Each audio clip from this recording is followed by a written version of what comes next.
Yep. I'm ready when you are. So I have to start this. You start this one, yeah. Okay. So what does it do? Hello, everybody, and welcome. Blah blah blah. Do you know what? You know what's still lingering in my head? Where you come for the games, but you stay for the truth.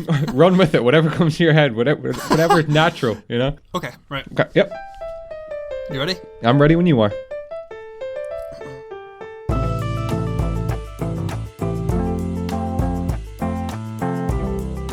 Hello, everybody, and welcome to the Empty Promise Podcast.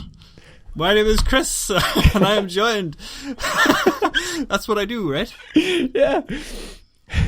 Oh, my name is James, and I am not joined by anybody, but I have Christopher here on a virtual line across the interwebs. Hello, everybody. Who is, I can get this, my best friend in the whole wide world. Thank you. You join us around this imaginary table on the 22nd of November. Yes. We're on this day. Oh, I like this. That's a handover, Chris. There's a handover to me. I have some on this day, yes. Today is the JFK assassination. Fuck, really? Yeah, right? No, it's not. It is 20th of November, or 22nd of November. Yeah. It is. He was in July, Chris. No. I'm nearly certain he was. No? Oh, I don't think so. No. Oh, God, I hope I read a book on this recently, so it's like... I hope I haven't got this way wrong, or else Christopher... this podcast is off to a horrible start. No, you're spot on. Yeah. Right, that's fine. Yeah. I was confused. Yeah. So on this day in... what year was it, D? Because I don't even have the year. 1963. 1963. President John F. Kennedy was assassinated as he drove down Main Street in Dallas, yeah. And Lee Harvey Oswald was then apprehended and charged with the shooting, I guess, of JFK. Shot from the book repository or school book repository building. The grassy knoll. Or is that where he wasn't on the grassy knoll? Yeah. Apparently there's another conspiracy related to JFK that I've never heard about. Did you ever hear about the man with the umbrella? The man with the umbrella? There's a picture, amidst the chaos of his Kennedy being assassinated. I don't know what's on the grassy knoll, but it's just somewhere in the background. There's a man, stood with an umbrella. But it's people are suspicious because it's it's a sunny day, dry, there's no sign of rain or whatever. Yeah. Why is he holding an umbrella? Oh, right enough. What could have been in that umbrella? Exactly. Oh, shit. I like that. 1995, the Toy Story was released. The first Toy Story on this day in 1995 was released in theaters. And it was the first ever all CGI film ever made. That's bad. Yeah. No one drew anything on that. That was all done computers. Mm-hmm. All completely done there. And 1986, Mike Tyson becomes the youngest heavyweight boxing champion, defeating Trevor Burbrick, I think his name was. I don't know what age Mike Tyson was when he won, but he became the youngest. Yeah. What's your favorite Pixar movie? Oh, fuck.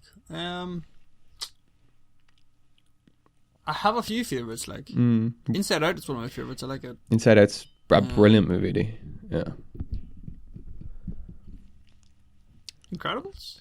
Is it Pixar? Yeah. Oh yeah, it's Pixar. Yeah. I think Incredibles will be up there. Monsters Inc. Yeah. Monsters Inc., Toy Story, and I think Finding Nemo are my top three. Finding Nemo. Yeah. I don't know. I love Finding Nemo. I do really enjoy it, but I don't know, for some reason it always kind of sits a little bit back in my head. Everybody seems to scream Up when it comes to Pixar. I've never been a massive fan of Up. I enjoy Up. Or WALL-E. I enjoyed Up. WALL-E's okay. I've only seen WALL-E once. Yeah. But it was fine. Yeah. Took a little getting into. Yeah. Well, there you go, D. There's some on this day. And I know you needed those, you needed a hole in the head. Well, it's good to know, Chris. That Mike Tyson was the youngest heavyweight champion, and that this happened on the 22nd of November in some year in the past, which I've forgotten already. Did you like what I did there? I don't know if you picked up on that joke. You need a hole in the head. Yeah. Is this some foreshadowing? Kinda. I mean, well, no, not even foreshadowing. It's more it's more if we think to the Kennedy assassination. My apologies. Maybe poor taste. I shouldn't have had to explain it. I'm sorry. But yeah. His brains are all over the back of the car, Chris. Oh shit! We probably should have said that what's coming up in this episode. I completely forgot to do that. Well, no, I'm introducing. So, Chris, let me take the responsibility. Thank you. So, coming up in this episode, Chris, you want to take that? Yeah. This is part one. We will be looking at one of the most notorious and gruesome serial killers and serial killings in the world that took place in Milwaukee, America in the 70s, I think it was. So this is going to be part one of that story. Part two will come next week. On top of that, we are going to have our weekly news. I think you're going to bring me a bit of Nick Cage news, and then we are going to get personal with the podcast to finish up the show. It's going to be good. It is going to be a good episode. Two-parter, the first ever two-parter I think that we've ever done on the Empty Promise podcast. Yeah, and I think a topic like this, it merited it, because I've been reading over the notes and I've watched a couple of documentaries in the build up to this one, and there's just so much to take in. I don't think we could do it justice if we just tried to cram it all into like a single episode. So we'll do it nice and slow and leave people hopefully wanting more by next week. Yeah, we're going to leave you on a big cliffhanger ending. Before we jump into the news, of course, I do have a list. Yes, I love this. The 22nd of November. Brilliant. 1718. You missed this one and on this day, Chris. Ooh. The pirate Blackbeard is killed by the British Navy. Wow. In 1718, yeah. Blackbeard was an actual person. Apparently so. Right, okay. On that note, here are some hair-related nicknames. Oh. Goldilocks. Yes. She of the golden locks of hair who trespassed into the Three Bears' home. Yes. Bluebeard, a murderous fairy tale nobleman. So Bluebeard wasn't real, but Blackbeard was. Okay. Red / Rusty / Carrot Top / Ginger. Just about anyone with red hair. Yeah. Blue or Bluey, a common Australian nickname for people with red hair. All right, Blue. Bluey. G'day, Blue. All right, Bluey. Mr. Twit or Fuzzy Face, a bearded person. Does that come from like Roald Dahl's The Twits, I wonder? Have you read this before? That's exactly where it comes from. Oh, no, I haven't, but the only Mr. Twit I ever know is from The Twits, which I loved. I love that story. An asterisk on this list is from Roald Dahl's The Twits. I've never heard that before. Fab. The Silver Fox, a silver-haired, again, Australian professional poker player, Mel Judah. Blondie, blonde. Dreads, person with dreadlocks. Curly, common nickname for someone with curly hair, or used ironically for someone with particularly straight hair, or perhaps no hair to speak of. Oh, all right, Curly. Curly. I would say Curly Sue. Curly Sue. Curly Sue, yeah, isn't Curly Sue like a little character, like a female character, little girl in something? Little Curly Sue? I don't know. Maybe, yeah. It sounds familiar, it's probably not. It's probably just more bullshit. Goldie, aka Clifford Joseph Price. Many people think he got the nickname from his gold teeth. In fact, he used to have gold dreadlocks. I don't really understand how that's possible. And Shaggy, of course, the shaggy hair dropout in cult cartoon Scooby-Doo. Scooby-Doo. There's a list of hair-related nicknames, Chris. Thank you, D. I like them. I like some of them. Did we miss any? That's what I was just thinking of. So, no, I mean, you covered like the ginger. I didn't know that Australians' word for ginger was blue. Bluey? That's strange. Bluey. I'm pretty sure, isn't ginger hair pretty common in Australia too? Ginger and fair hair, I think, are both pretty common. Probably are. I mean, Australia has like a lot of descendants from Irish people who have a lot of red hair, so probably. Yeah, isn't like the bulk of Australia's descendants coming from the British, and especially from like convicts? British, Irish, basically prisoners of the British Empire. Yeah, they're sent off to Australia. They're running out of room in the prisons back home, so they sent them to Australia. I think it was that, or it was something to do with like they wanted to send them away, even if they weren't too busy, or if the prisons weren't too overpopulated. It was like kind of like there was a reason for sending them away. So it's like that even if they do like end their sentence, they're still not going to be coming back. Oh, okay. At that time that was it's pretty much a one-way trip. Like how far away it was. I mean, it still is for some people. It's the other side of the fucking world, Yeah. Do you want to, before we do the news, I have our weekly wildlife fact. Oh, excellent. Because we're going to get a jingle for this next week, everybody. Apparently that's a thing that we do now, the weekly wildlife fact. So only the males are called peacocks. Did you know this? No, not really. No, okay. Well, it does make a lot of sense now that I hear it. Only the males are called peacocks. The females are called peahens. Yeah. Mm-hmm. As soon as she said only the males are peacocks, I was like, yeah, it's peacocks and peahens. Because it's hens, like chickens, and cocks. I didn't know that. Yeah. I would be the person that just calls all of those animals peacocks. Look at the peacock. Yeah. But then do the peahens have the, what you would attribute a peacock with the colours and the big bushy tail and stuff? I don't know, actually.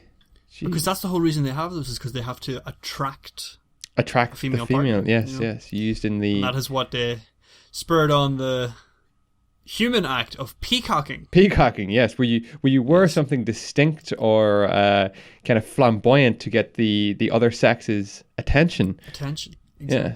It didn't have to be the other sex in this day and age either. The other person's attention, really. Just attention. We used to call them attention seekers, but now we call them peacockers. Peacockers, I think attention seekers is still better than being called a fucking peacocker. So, yeah. So there you go. There's your weekly wildlife fact. There's your on this day. Huh? Oh yeah. Yeah, you fucking peacock. Yeah, that's pretty good. There you go. For listeners to this podcast, you've just learned so much in the opening, segment of this podcast. So much. What's brilliant as well is that we've learned so much as well. Yeah, I know. Right there along with this. Every week we learn something new. And if you are a new listener to this podcast or a new follower to the channel, you are so very welcome. We love to have you on board. And if you're watching the podcast, the audio is available on any podcast hosting service. So you can take us with you on the go, wherever you may be. Let Empty Promise come into your life and take us with you all over the world. And of course, if you're listening to us, the video version, if you want to watch, I know a lot of people like to watch their podcast nowadays, do you? Our video version is available at youtube.com/emptypromisepodcast. There you go. Yeah, that's where you'll find us. You're all very welcome. And thank you to all the returning people who listen to us, who listen to this podcast. Yeah. There we go. Yeah, I couldn't think of a good enough word to describe us. Yeah. It's cool. I always have loads of good words and use them before we get behind the mics, and then all of a sudden, nope, all the good words are gone. Do you know what? There's probably a word to describe that. Yeah, as well, definitely is. Which we should look up. We used to have a word of the day on this podcast, as you said. We are just basically a sequence of disparate segments on this show. It's weekly wildlife fact. The Pigeons will come up. Word of the day on this day. Yeah. A list. Yeah. It's a very segmental podcast. Yeah, we used to try to keep things very concise and very straight to the point, but you guys seem to be enjoying the random segments, so we're happy to keep that coming. So if you can think of any more, by all means let us know, and we'll branch out into those too. One day they'll all have little jingles so that they're easily identifiable. This will just be a jingle podcast. That's all this will be. Yeah. Right, let's jump into this week's news. D, you got some news for me? I got news. Okay. Got news by the fucking... I'm gonna crack open this bad boy. I got a lot of news is what I'm trying to say. You probably can't see that. I'll start with... Sorry, what was that? You probably couldn't see that. I'm just gonna crack open that bad boy right there. I took my last Monster last night. I bought a 4-pack there during the week. Of Whiteys? Of Whiteys, yeah. Well, I wonder if you can hear this, dude. Oh, yeah. Yeah, okay. That's good. No, it wasn't as good as I thought it was going to be, but there you go. They never are. Monster Ultra, keeping this podcast flowing since 2016. Keeping us fueled by.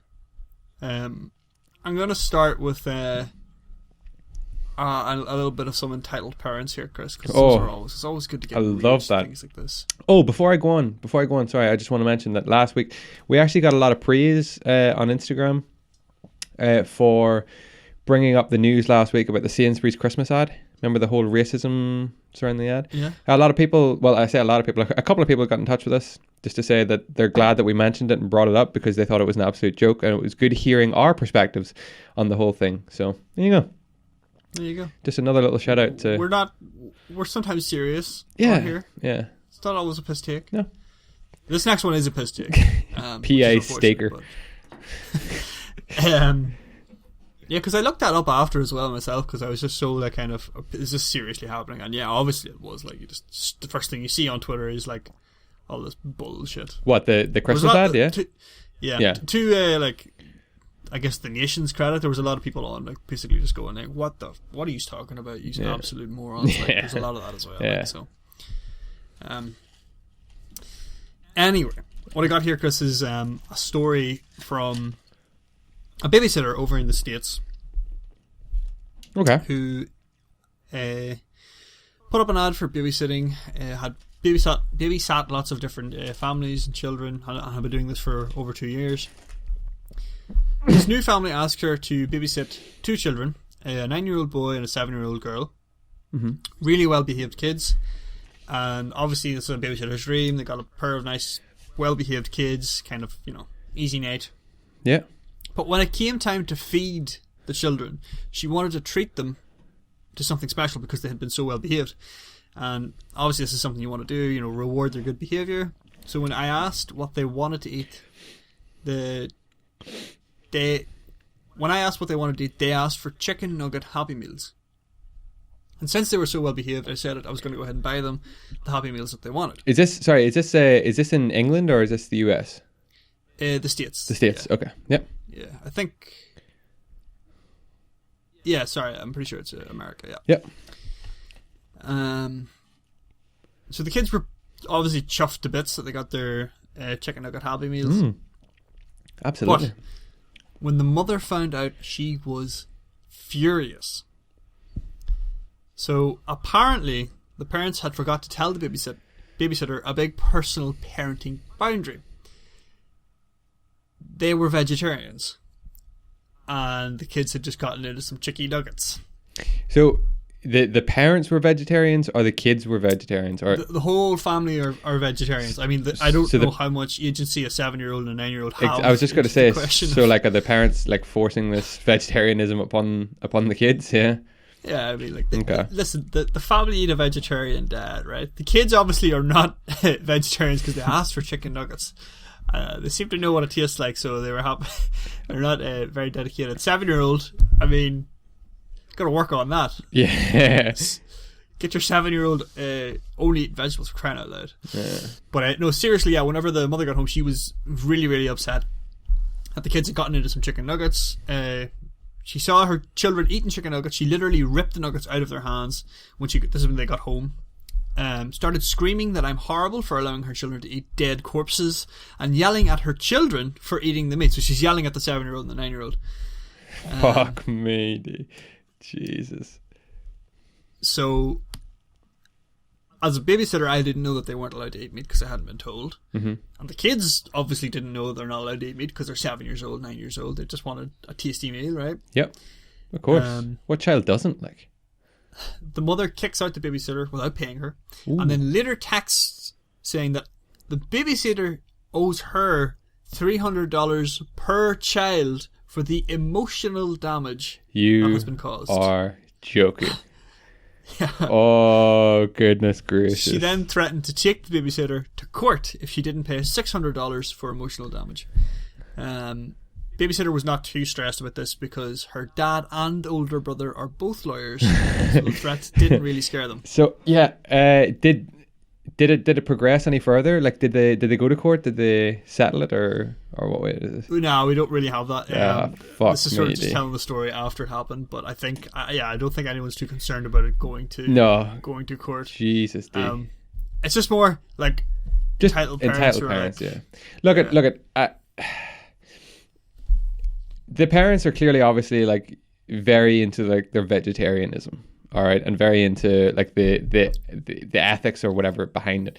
I personally don't see why you would ever force that upon children that haven't really, I think, lived long enough to make up their own decisions as to what path they want to take.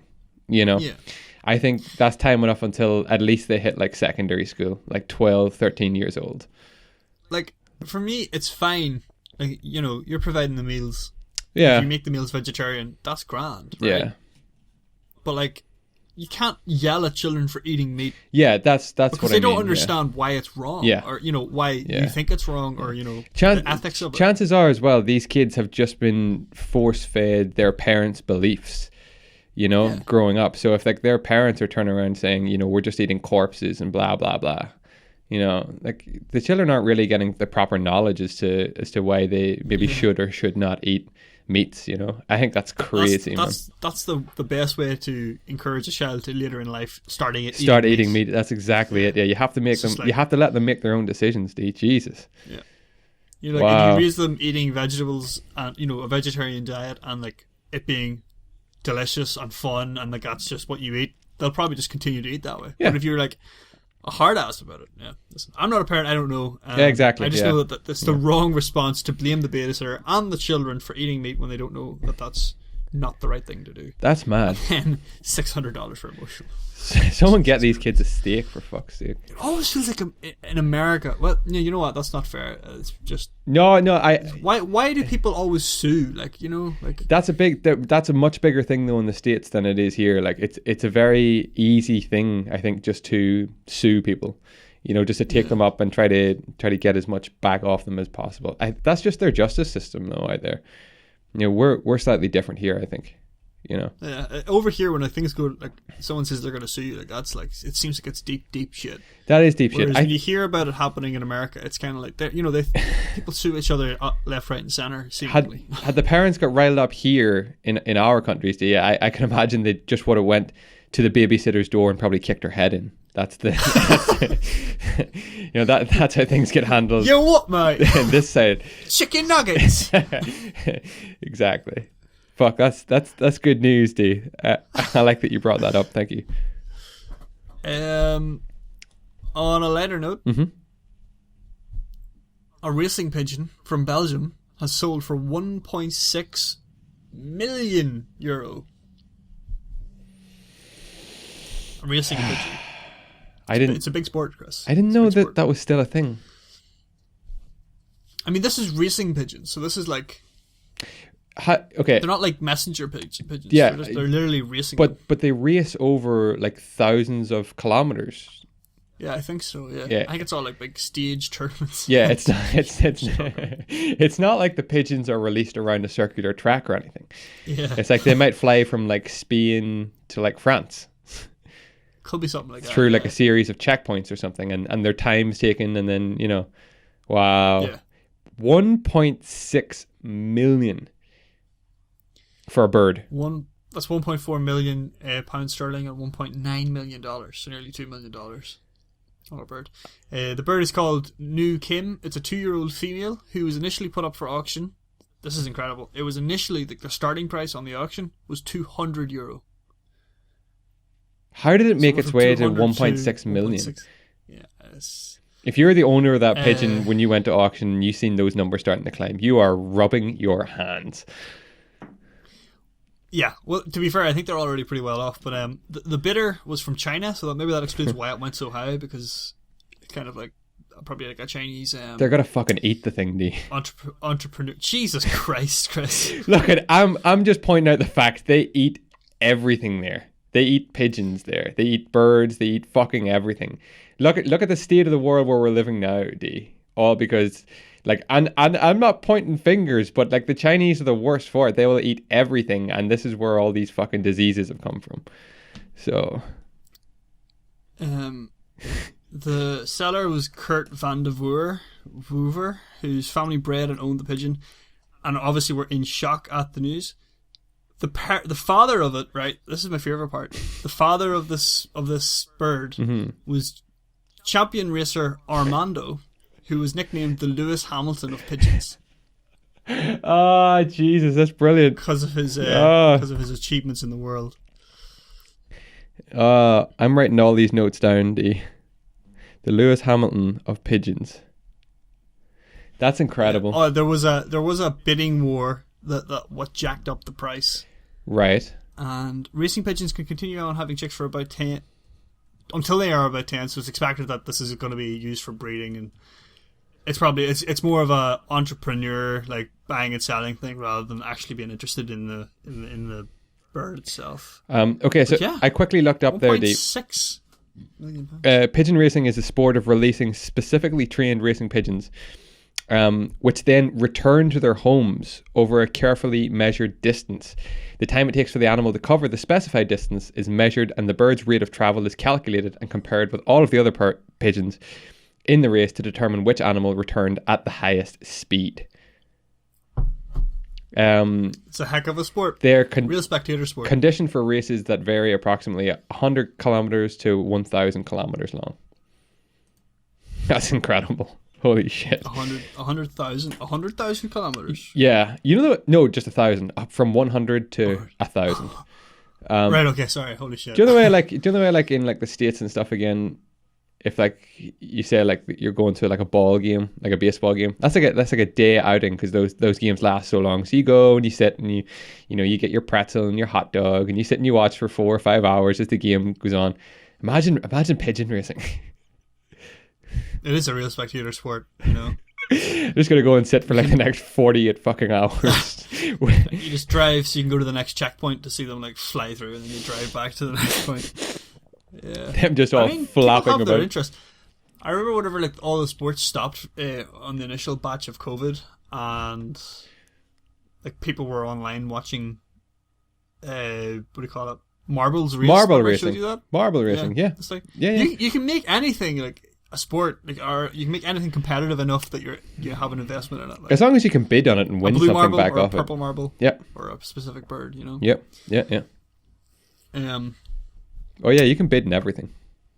Exactly. Yeah, you can make anything a contest. That's a fantastic piece of news again, D. Okay, so the next thing I have is two Russian pilots from Pobeda Airlines are being investigated for doing some maneuvers in the air to draw a penis on radar in a protest against a ban on a Russian football player. So Zenit St. Petersburg captain Artem Dzyuba, Dzyuba, I don't know how to pronounce that exactly. He was dropped by the Russian national team after a leaked video which appeared to show him masturbating went viral. Right. So in protest of this decision, two Russian pilots basically you can imagine what they did. Like they banked left and made a circle, went up, banked right, came around, and then did another circle and then went on their merry way. Wow. In protest, and they did this over the city of St. Petersburg. Wow. And were these two pilots, have they been charged or anything with this, or they're being investigated? It's unknown, or it remains to be seen whether the two pilots received authorization to carry out the maneuver, or whether or not they will face any punishment. But the little maneuver cost 20 minutes, so there was a 20-minute delay on the flight as a result of this. Well, that 20-minute delay probably cost like the airport and the airlines fucking millions, D. Yeah, probably in fuel. And like delays and stuff. Yeah. Oh wow. It's pretty mad. God, like don't say that we don't bring you fucking grade A news on this show, because this is it, like, you know, the Lewis Hamilton of pigeons, pilots drawing penises in the sky, and entitled vegetarian parents. Like, what more could you want? If you want to be up to date in the world, you got to listen to this podcast, because we're going to give you all of the essential information. Yeah. Not going to give you any of the fluff, like scrap that Sky news, that CNN bullshit. Yeah, come right here. This is what you want. Come right here. We could do a news show. We basically do, I think. Yeah. This is basically the news. It's the news. Okay, Nick Cage. Let's talk about him. It has to be done. Okay. You got a reveal? I'm gonna keep this here while we talk about Nick Cage. I'm just gonna put this here. If you're not watching the video version of the podcast right now, Chris has revealed in the glorious sunlight our Lord and Savior Nicolas Cage. Cameron Poe from Cameron Poe. I don't know what way I'm holding this. I'm just gonna take it back. Yeah. Gifted. Major thanks to Gab the main man M. Yeah. For that. For this incredible picture. Signed picture. I'm still in awe, like, every time I see it. Yeah. He's such a good picture of him too. It's an incredible picture in his wife beater, in his wife beater, in his long flowing locks. Oh God, he's just a specimen of a man, you know. Just a brilliant man. And it is signed as well, which is incredible. It is signed. So we're gonna get this up in the studio for Caging the Beast. We're gonna be like in Father Ted. We're gonna have that thing cased. Yeah. And like security system in place all around it and all. Yeah. Because that is priceless right there. Okay, what Nick Cage news you got for me this week, Lee? Well, Chris, we've talked before about Nick Cage's new movie, Jiu-Jitsu. Yes. In which a group of jiu-jitsu fighters take on an alien to protect the world. Yeah. Sort of standard fare, nothing crazy about that premise. New listeners to this podcast have just heard that piece of news and been like, what the fuck? Yeah. Whereas we're just like, yeah. Nick Cage's got to fight a bunch of aliens, jiu-jitsu, you've got to teach people. Jiu-jitsu fighter, etc. Yeah. Well, the movie has come out to not such stellar reviews. Oh, it's out? Unfortunately. Well, I think it mightn't be out, but it's been reviewed. Yeah, okay. To the stage where people are watching it, and I mean, it could have done better, Chris. I don't actually have any hard figures, but some of the reviews I read were, despite Nick Cage's best efforts, it doesn't quite just do it. Okay. But you will be interested to know that Nick Cage was a practicing martial artist before the movie. Was he? He was. So he has trained in the art of jiu-jitsu for several years. Wow. And did not just like learn the moves for this movie. In fact, he was able to pull off about 80% of his own stunts in this production. The man just keeps getting better, D. You know, I'm genuinely like impressed by that. It is impressive. We've spoke before about how we like actors and stuff to be doing their own stunts. It just adds more to the films that you're watching, knowing that said actor or actress has gone through the ringer, put the effort to bring you to bring you what we're watching. And you can tell whenever they're not showing their faces anymore because it's a stunt double. Like you can you subconsciously can pick up that that's definitely them. That's why like Tom Cruise is available in like 100% of all his scenes in all his movies. He only makes movies so that he can do crazy shit on camera. Like, that's the only reason he does it. Yeah. Apparently, only for 20% of the stunts they had to bring in a stuntman. And the director has claimed the reason that this was done is because I try not to get my actors killed. Wow. Which is good for him. That's nice. Yeah. So it's a good approach. I mean, if you're a director. As a director, you got to be looking out for your peeps. But yeah, from the director and his co-star, very good reports on Nick Cage in his latest blockbuster. I wouldn't say blockbuster. In his latest film. I want to know when this is available to watch because I'd like to see this. We'll have to check. Yeah, we'll have to check this one out, like for sure. But yeah, I didn't actually take him as such an athletic guy. Neither did I. Yeah, neither did I. Did you see the picture I sent you during the week of him in his pink leather jacket? Yeah, it's glorious. Like it's fucking. He looks amazing. It's beautiful. As usual, he looks amazing. Yeah, obviously. Well, he can pull off that pink leather. I'm pretty sure that's when he was in Dubrovnik as well. Murder capital of Europe, world, possibly. Murder capital. Yeah. Sorry, Dubrovnik. We have no statistics for that. I just seen a little piece of news that I'm going to report on about it's wholesome news about the PS5 release. So this was actually on Reddit. I seen it. I haven't got it in front of me, but I'm pretty sure if you search for what I'm about to say, you'll find it. So there were two guys, white guy and his black friend, and they both made friends on the 360, Xbox 360, playing I can't remember what games he said. It could have been like Halo and probably Call of Duty. But they never seen each other. They never like contacted each other, whatever. One of the guys got his hands on a PS5 and the other one couldn't. And these guys have been through every generation been with each other from the last generation right up to this one.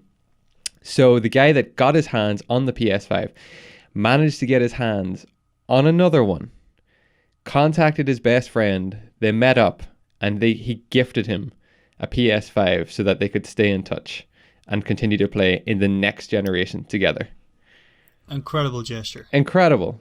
That's so nice. Yeah. It's beautiful. It's wholesome, that shit. Bring a tear to your eye, that. Yeah. Do you remember, remember when we used to play with the guy, Tim Wee60? Tim and... Jimmy Van Der. Jimmy Van Der, that's it. Yeah. Two guys that we never met, but we consider them some of our closest friends. Yeah. That's exactly what this is like. So, yeah. Do you know, funny on that note, I was playing Halo. Were you? Yesterday. Yeah, for the first time in years. How'd that go? Yeah, it was grand. Good. It's Halo. Yeah. It's Halo.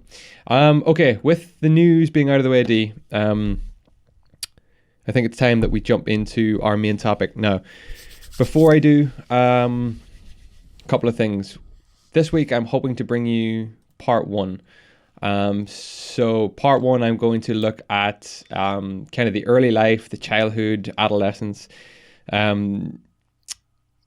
This guy's kind of late teens into like early adulthood, some of his first murders. And once we get to like this took place in the 80s, from the 70s into the 90s. Once we get to the 90s, I think that's where I'm going to leave it until next week for the big finale, because it's a big fucking finale. It's really good.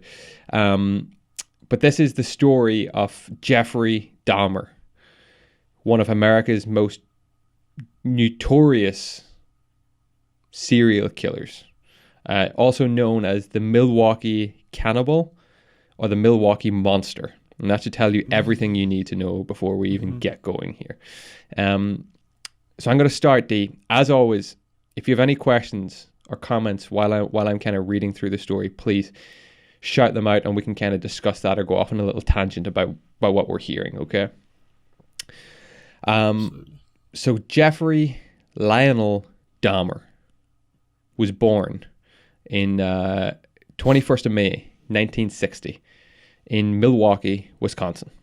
And he was the first of 2 sons to Joyce Annette, his mother, who was a teletype machine instructor at the time, and his father, Lionel Herbert Richie.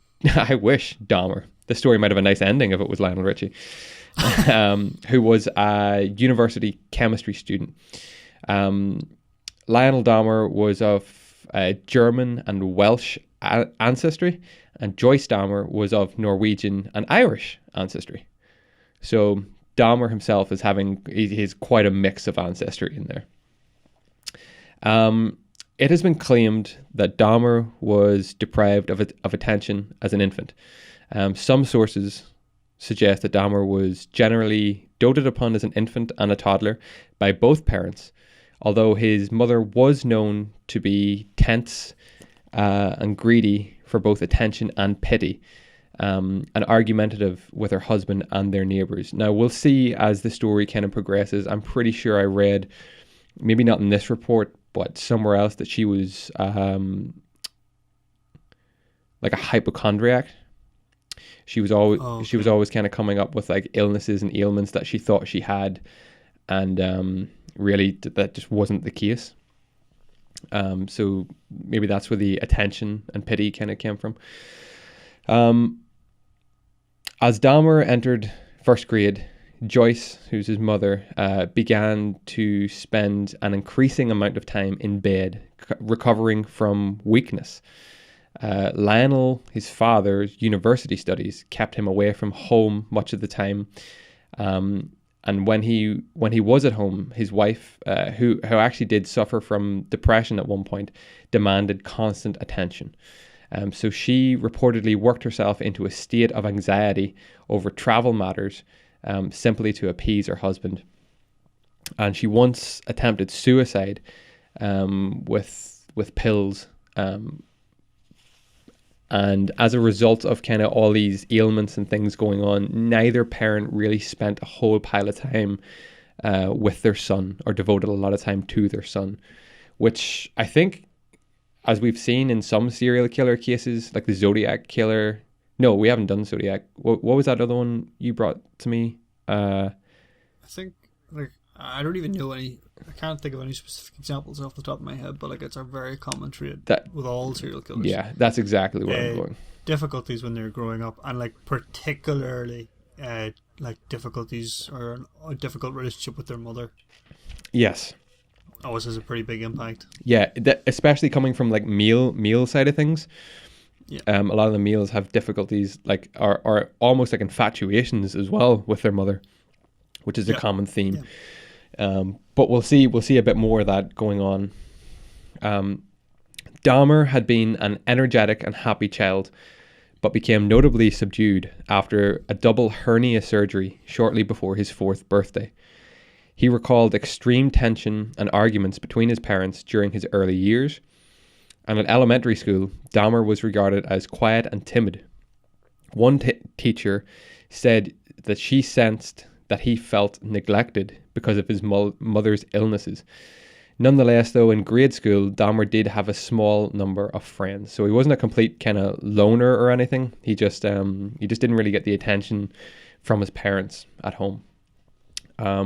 From an early age, Dahmer manifested an interest in dead animals. He initially collected large insects such as dragonflies and butterflies in jars, but later he collected animal carcasses from the roadside. Occasionally, accompanied by one or more friends, he dismembered these animals either at home or in a nearby woodland. According to one friend, Dahmer dismembered these animals and stored the parts in jars in the family's tool shed, explaining that he was curious as to how animals fitted together. So that's like another thing that like I hear like a lot when you talk about serial killers, is like they have this like very like it's almost like they're curious about like the anatomy of the body. Yeah, how the body works. That's almost like why they're driven to do these things. Like I just want to see like what like the inside of a body looks like. That's what I'm going to cut somebody. That was a big thing with remember Ed Gein, the butcher at Plainfield that we covered. Yeah, that's right. Yeah, exactly. Very similar tendencies with like animals, carcasses, and then he also had that kind of infatuation with his mother as well. Mm-hmm. So I think as well, like it's just like lack of empathy. Like they just have like it's very clinical. Very I just want to see, understand, but they don't how the body works or how the the corpse is put together. Yeah. There's none of this like kind of like they can't like understand that was a living thing and that now it's dead and that's good or bad. It's just kind of like they just want to explore. Don't get me wrong, Dee. I like anatomy and things, and I like human bodies and learning how we work, and it is interesting shit. But I mean, I'm not picking up animal carcasses and dismembering them and keeping their bones and stuff. That's kind of like another tier. We're not doing that anymore? No, I think we gotta give that a miss. But yeah, like it's more like it's a different level. It's like kind of there's interest in it, like academically, how does it work, blah blah blah. But then there's a visceral element to it. Do you know what it is? See how it works. Like I have to. It's morbid curiosity, is what it is. It is, but it's like a whole other level of it. Like it's like morbid curiosity, but the thing that. So like we're all morbidly curious about. I wonder what happened like if I fell in front or if I jumped out in front of this bus. Yeah, but you'd never do it in a million years. Call of the void. That stuff. Yeah. But like this is like kind of. I wonder what would happen if I pushed that person in front of a bus. Yeah. They know like. This is like a psychopath person who lacks empathy would like know. You can't do that socially. It's not acceptable. But like if I were to do it and no one would ever find me, I probably would do it just to see what happens. Yeah. And in some cases that we will look at, maybe not with Dahmer, but with others, like you'll kind of see, as you said, there's like that psychological thing, as you said, that call of the void, where they know it's wrong what they're doing, but for some reason that doesn't really click with them. Yeah. And I think it's like they know that their actions will be interpreted by everyone else as wrong, but personally they sort of go like, I know objectively this is the wrong thing to do, but I don't feel bad. It's just something they need to do. Yeah, they're just like, I want to do it, I'm going to do it, I do it. In one instance, Dahmer decapitated the carcass of a dog before nailing the body to a tree and impaling the skull on a stake beside a wooden cross in the woods near his house. His fascination with dead animals might have begun when, at the age of 4, he saw his father removing animal bones from beneath the family home. According to Lionel Dahmer, he was oddly thrilled by the sound that the bones made and became preoccupied with animal bones. He occasionally searched beneath and around the family home for additional bones and explored the bodies of live animals to discover where their bones were located. In October 1966, the family moved to Doylestown, Ohio. When Joyce gave birth in December, Jeffrey was allowed to choose the name of his new baby brother, and he chose the name David. In the same year, Lionel earned his degree and started work as an analytical chemist in nearby Akron, Ohio. Then in 1968, the family moved to Bath Township, Ohio. 2 years later, during a chicken dinner, Dahmer asked Lionel what would happen if chicken bones were placed in bleach. Lionel, pleased by Dahmer's curiosity, demonstrated how safely how to safely use bleach to preserve animal bones. Dahmer then incorporated these techniques into his bone collecting. Oh dear. Yeah. So you get a sense of where this guy's head is kind of going.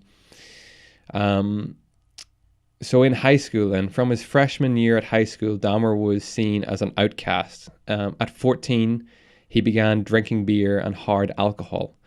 In school, he told a classmate it was his medicine. Although largely uncommunicative in his freshman year, Dahmer was seen by staff as polite and highly intelligent with average grades. He was a keen tennis player and played briefly in the high school band. When he reached puberty, Dahmer discovered he was gay. He did not tell his parents. In his early teens, he had a brief relationship with another teenage boy, although they never had intercourse. By his later admission, Dahmer began fantasizing about dominating and controlling a completely submissive male partner. These fantasies gradually became intertwined with dissection. So when he was about 16, Dahmer conceived a fantasy of rendering unconscious a particular male jogger he found attractive, and then making sexual use of his body. On one occasion, Dahmer concealed himself in bushes with a baseball bat to lay in wait for this man. However, he did not pass by on that particular day.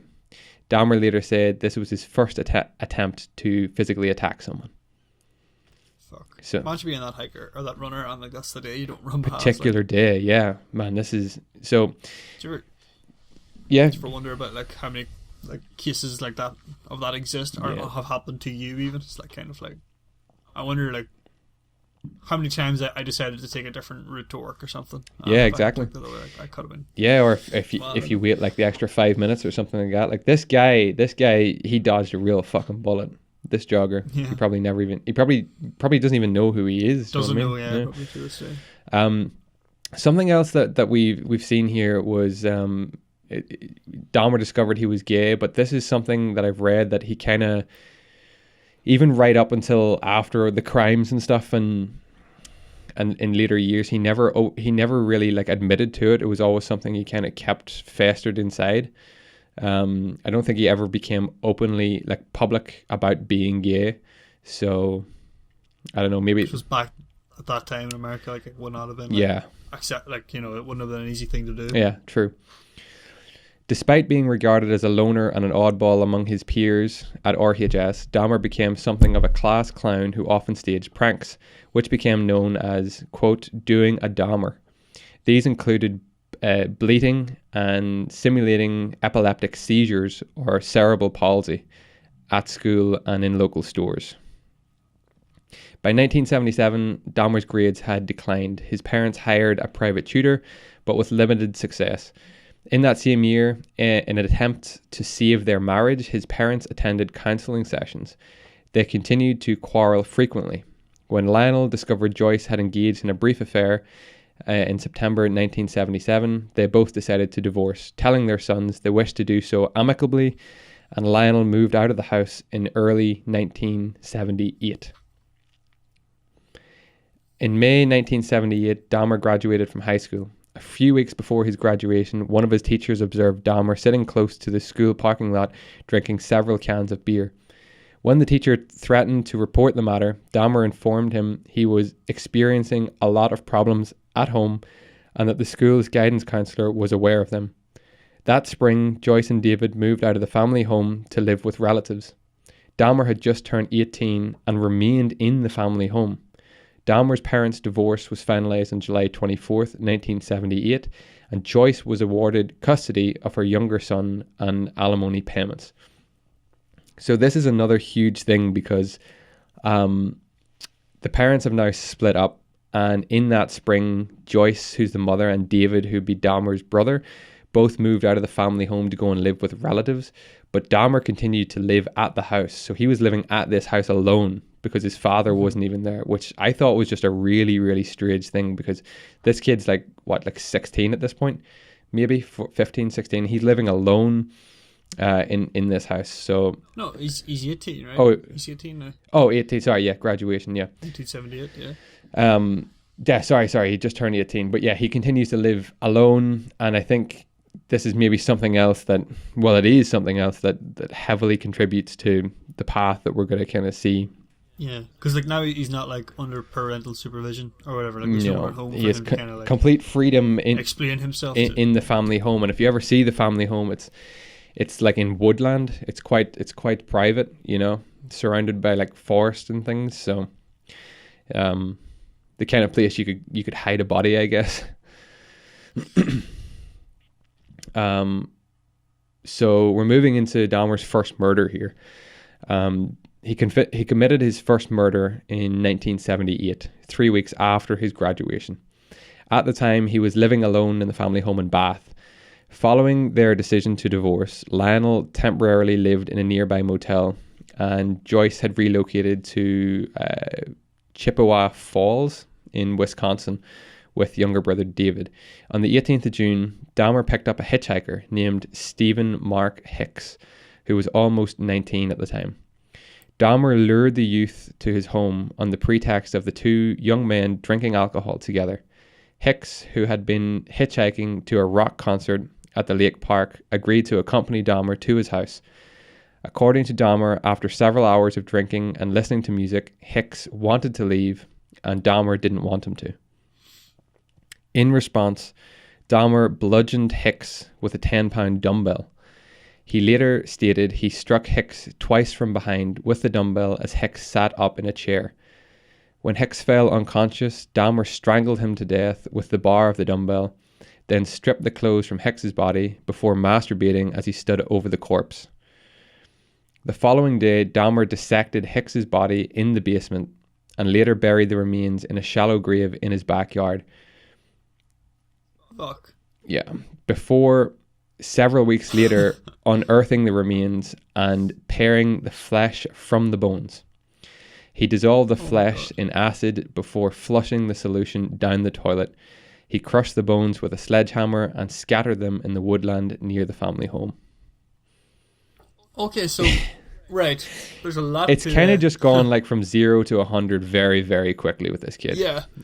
That's it. I'm guessing that there's probably stories between that point and like high school where like, he got braver and braver. I guess he was prepared to bludgeon that runner. Yeah, jogger. He was prepared at that point, but I mean to go straight from I think and what a lot of people have commented on, what I've read about and seen like in documentaries about this is after he killed Hicks, I think it was almost like a fear thing kind of took over him. He almost realized what he did, and he realized, shit, I have to hide this body somehow. Yeah. And that's why it got very real very quickly. It sounds like he did what he wanted to do initially. It was like kind of right. He wants to leave it, I want him to leave. Beats him, knocks him out. You know, like, it's not kind of like, I'm going to kill him. It's kind of knocks him out, makes him quiet by strangling him, and then does what he wants with him. Yeah. And then when he realizes he's dead, like, does what he did with those, like, animals, sex it, you know, do all that shit, and then just buries the body because he's done. And then I think he realizes, like, it seems like he realizes later that actually there's a body buried outside. You have to, like, properly get rid of it. And then that's kind of the scarier part, is that he's, like, so prepared, like, to, like, a lot of serial killers kind of just do the crime. Yeah. Kind of, they bask in the glory of it, like, they get their satisfaction from it, and then they leave. And, you know, they move on, and kind of, they have, like, audacity of, like, getting away with it. This guy sounds like he really wants to, like, cover his tracks. Yeah.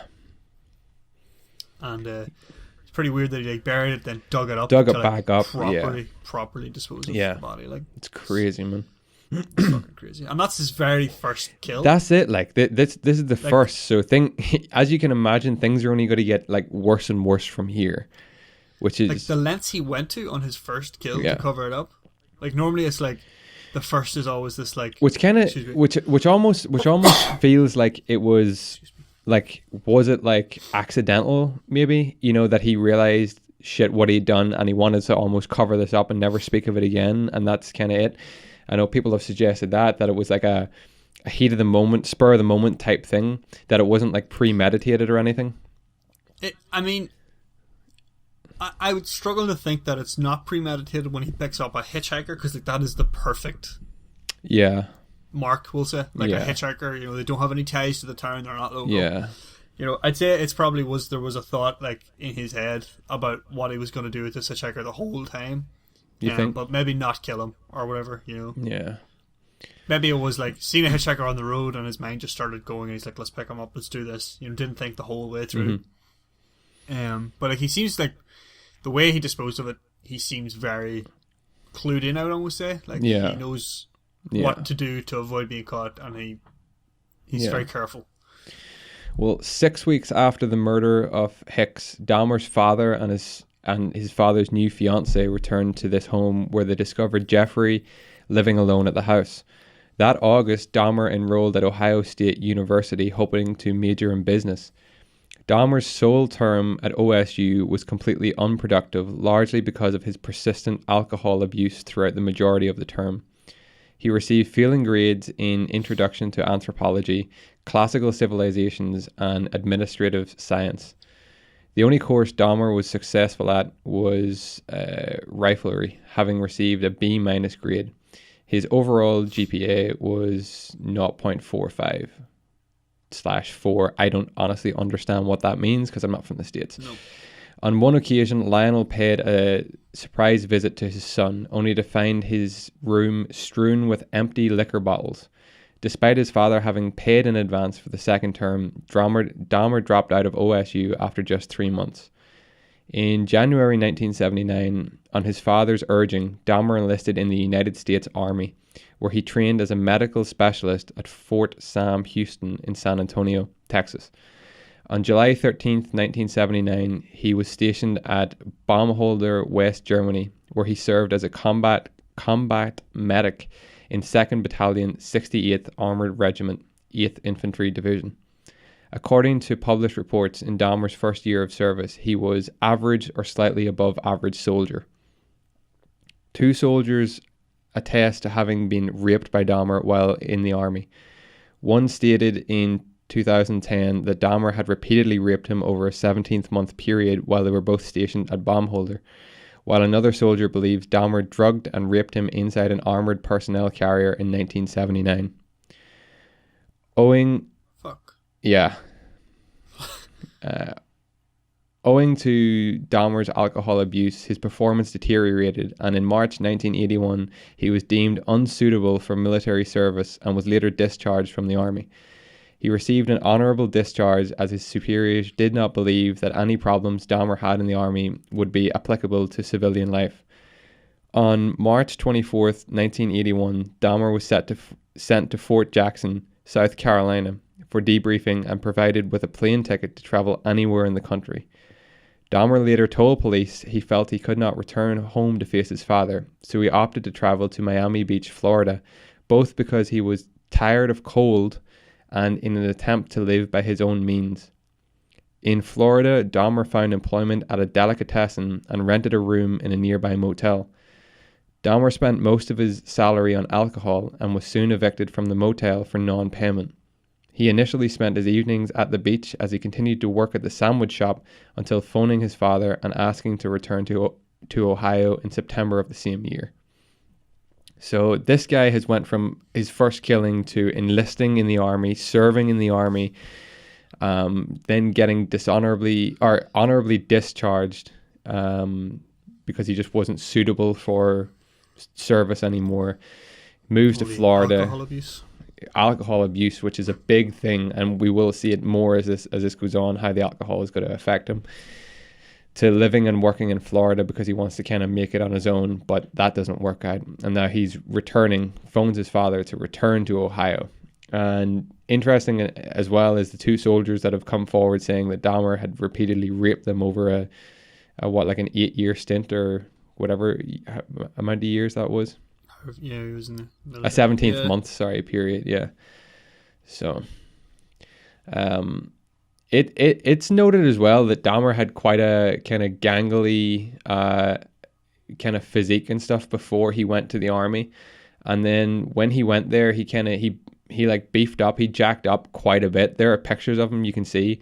And he adds quite a bit of mass, so he becomes quite strong and stuff. Because I was thinking how did he overpower a lot of not only his victims but also these guys in the army? But he becomes quite he's quite beefy, and he's actually considered to be relatively good looking, handsome, in shape guy. So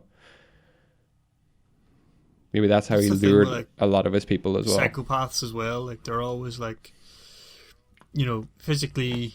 Not necessarily physically intimidating, but intimidating personalities and difficult people to talk down. And then when you add the element of physicality to it as well, if he's a big guy who bulked up, that's a potent threat. He's also been known, I don't know if I mentioned it beforehand, that he could also be very what's that word, persuasive in arguments. He was a very persuasive person when it came to discussion and arguments and things like that there, which again obviously helped him a lot, shall we say, as probably charismatic as well. That's it. Charisma to them. So after his return to Ohio, Dahmer initially resided with his father and stepmother and insisted on being delegated numerous chores to occupy his time while he looked for work. He continued to drink heavily, and 2 weeks after his return, Dahmer was arrested for drunk and disorderly conduct, for which he was fined $60 and given a suspended 10-day jail sentence. Dahmer's father tried unsuccessfully to wean his son off alcohol. In December 1981, he and Dahmer's stepmother sent him to live with his grandmother in West Allis, Wisconsin. Dahmer's grandmother was the only family member to whom he displayed any affection towards. They hoped that her influence plus the change of scenery might persuade Dahmer to refrain from alcohol, find a job, and live responsibly. Initially, Dahmer's living arrangements with his grandmother were harmonious. He accompanied her to church, willingly undertook chores, actively sought work, and abided by most of her house rules, although he did continue to drink and smoke at this time. This new influence in his life initially brought results, and in 1982, Dahmer found employment as a phlebotomist at the Milwaukee Blood Plasma Center. He held this job for a total of 10 months before being laid off. Dahmer remained unemployed for over 2 years, during which he lived on whatever money his grandmother gave him. So again, we're seeing he's starting to live with his grandmother now, and things kind of start taking a turn for the better. Probably because he never had that kind of figure in his life. Attention. Yeah, exactly. Exactly. Shortly before losing his job, Dahmer was arrested for indecent exposure. On the 7th of August 1982 at Wisconsin State Fair Park, he was observed to expose himself to a crowd of around 25 women and children. For this incident, he was convicted and fined $50 plus court costs. In January 1985, Dahmer was hired as a mixer at the Milwaukee Ambrosia Chocolate Factory, where he worked from 11 p.m. to 7 a.m. 6 nights a week, with Saturday evenings off. Shortly after Dahmer found this employment, an incident occurred in which he was propositioned by another man while sitting reading in the West Alice Public Library. The stranger threw Dahmer a note offering to perform oral sexual acts upon him. Although Dahmer did not respond to his proposition, the incident stirred in his mind the fantasies of control and dominance he had developed as a teenager, and he began to familiarize himself with Milwaukee's gay bars, gay bathhouses, and bookstores. He is also known to have stolen a male mannequin from a store, which he briefly used for sexual stimulation until his grandmother discovered the item stowed in a closet and demanded that he discard it. Oh dear. What a fucking discovery. Like, holy shit. Yeah. What do you do with something like that? And this yeah, that's pretty mad. It's kind of like this like the sexuality of it is kind of what brought him back into it more so than anything else. That's like, it. It sounds like he's been living pretty miserable. Like yeah. Alcohol addiction, had to move in with his grandmother, unemployed, living off whatever she can lend him. Yeah, this incident in the library is what all like the documentaries and things I've read about say like that it basically sparks everything again. This one encounter with the guy offering his services to him, it kind of triggered all those thoughts and tendencies that he had kind of stored away in his head, you know, that he obviously put to bed either when he was in the army or came back from the army or whatever, and now they've just all kind of been released again, and you know, here we go. By late 1985, Dahmer had begun to regularly frequent the bathhouses, which he later described as being relaxing places. But during his sexual encounters, he became frustrated at his partners moving during the sexual act. Following his arrest, he stated, "I trained myself to view people as objects of pleasure instead of as people. For this reason, beginning in June 1986, he administered sleeping pills to his partners, giving them liquor laced with the sedatives, then raping their unconscious bodies. After approximately 12 such instances, the bathhouses administration revoked Dahmer's membership, and he began to use hotel rooms to continue this practice."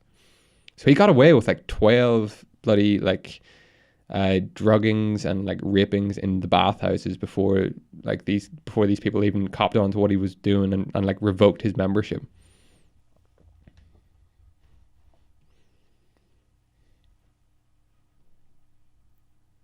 I have missed a lot of that over the connection. Oh shit! Oh shit! I heard 12. Oh shit! Okay, I can reread that bit. Sorry.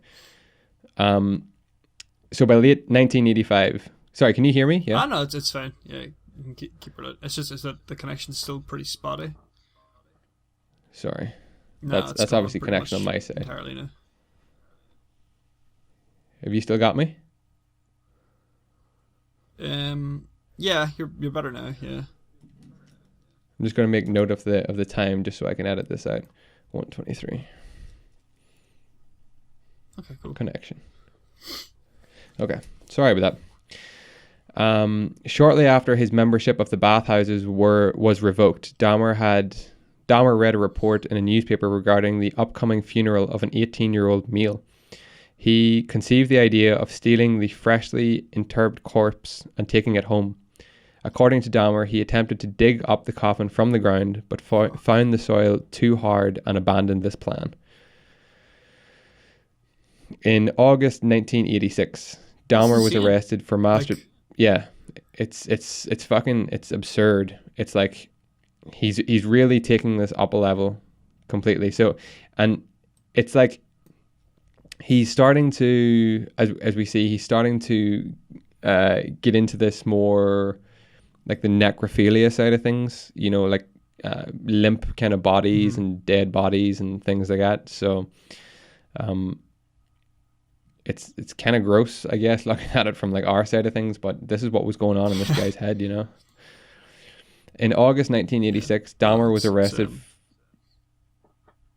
for masturbating in front of two 12-year-old boys as he stood close to the Kinnickinnic River.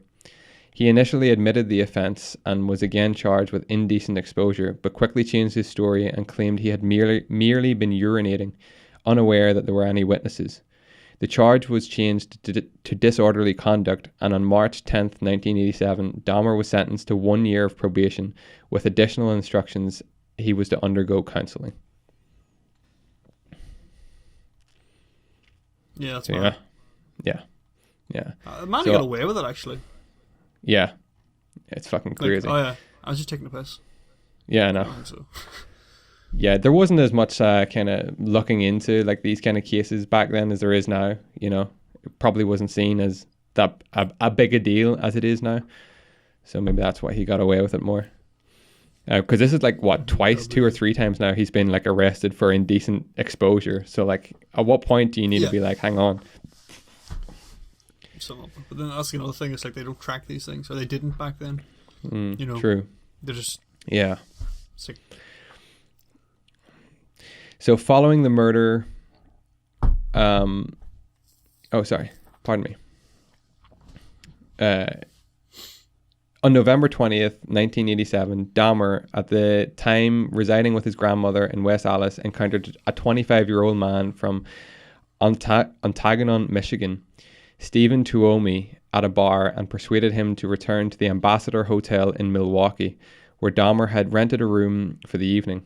According to Dahmer, he had no intention of murdering Tuomi, but rather intended to drug and rape him as he lay unconscious. The following morning, however, Dahmer awoke to find Tuomi laying beneath him on the bed. His chest was crushed in and black and blue with bruises. Blood was also seeping from the corner of his mouth, and Dahmer's fists and one forearm were extensively bruised. Dahmer stated that he had no memory of having killed Tuomi, and later informed investigators that he could not believe that this has happened. To dispose of Tuomi's body, Dahmer purchased a large suitcase in which he transported the body to his grandmother's residence. There, 1 week later, he severed the head, arms, and legs from the torso, then filleted the bones from the body before cutting the flesh into pieces small enough to handle. Dahmer then placed the flesh inside plastic garbage bags. He wrapped the bones inside a sheet and pounded them into splinters with a sledgehammer. The entire dismemberment process took Dahmer approximately 2 hours to complete, and he disposed of all of Tuomi's remains, excluding the severed head, in the trash. Oh my god. For a total of 2 weeks following Tuomi's murder, Dahmer retained the victim's head wrapped in a blanket. After 2 weeks, Dahmer boiled the head in a mixture of Soilex and bleach in an effort to retain the skull, which he then used as stimulus for masturbation. Eventually, the skull was rendered too brittle by this bleaching process, so Dahmer pulverized and disposed of it. Yeah. That's insane, hey? It's incredible. You know? How much, like, it's insane how much work he puts into, like, disposing of it. Yeah. You know, like, yeah. Completely filleting the bones. Yeah. Cutting everything into, you know, manageable chunks. Using this, throwing it in the trash. Using this Soilex as well. Soilex it's an alkali based. It's an industrial detergent. It's only used in like big fucking factories as like a detergent, and he's using it and bleach to make the bones brittle enough, and to try to preserve like the skulls and shit. Following the murder of Tuomi, Dahmer began to actively seek victims, most of whom he encountered in or close to gay bars, and whom he typically lured to his grandmother's home. There he drugged them before shortly after engaging in sexual activity with them. Once he had rendered the victim unconscious with sleeping pills, he killed them by strangulation. 2 months after the Tuomi killing, Dahmer encountered a 14-year-old Native American prostitute named James Doxator. Dahmer lured the youth to his home with an offer of $50 to pose for nude pictures. At Dahmer's West Allis residence, the pair engaged in sexual activity before Dahmer drugged Doxator and strangled him on the floor of the cellar.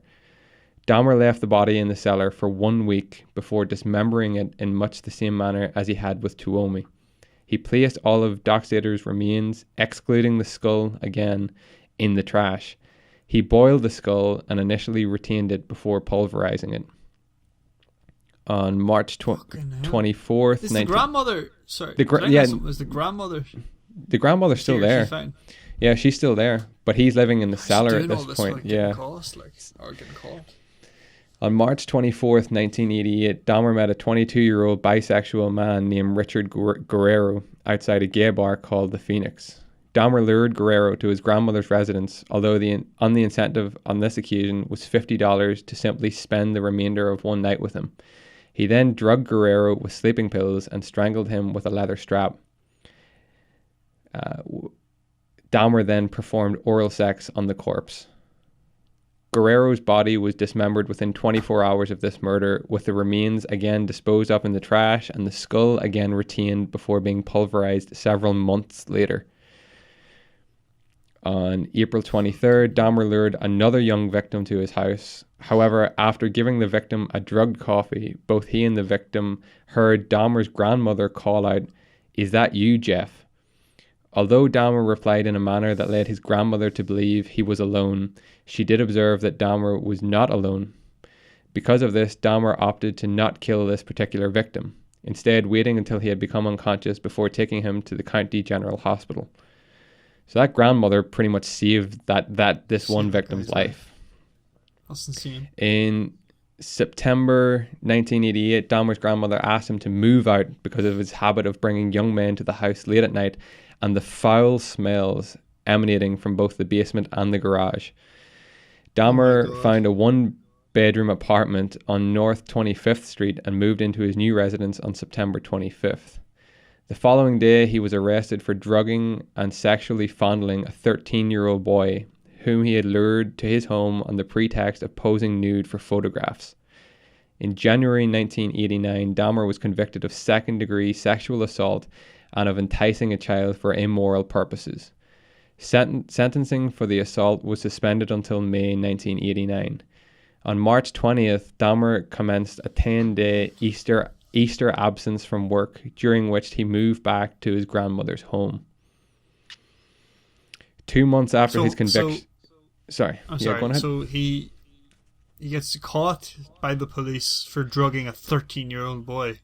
Drugging, and fondling a 13-year-old boy. And then because the sentencing was put off until May, he's pretty much out on bail, I'm assuming. Or just not sentenced. It's unbelievable. And this is something that What age is he now? 1988. So he's what? He's 28 years old? Yeah. How the fuck is that 20-year-old man and a 13-year-old boy? I know. It's sick. How the hell is he not locked up for fucking years? Well, this is it. And this is something that we're going to see later on in this case, is the police, the police misguidance and what is the word?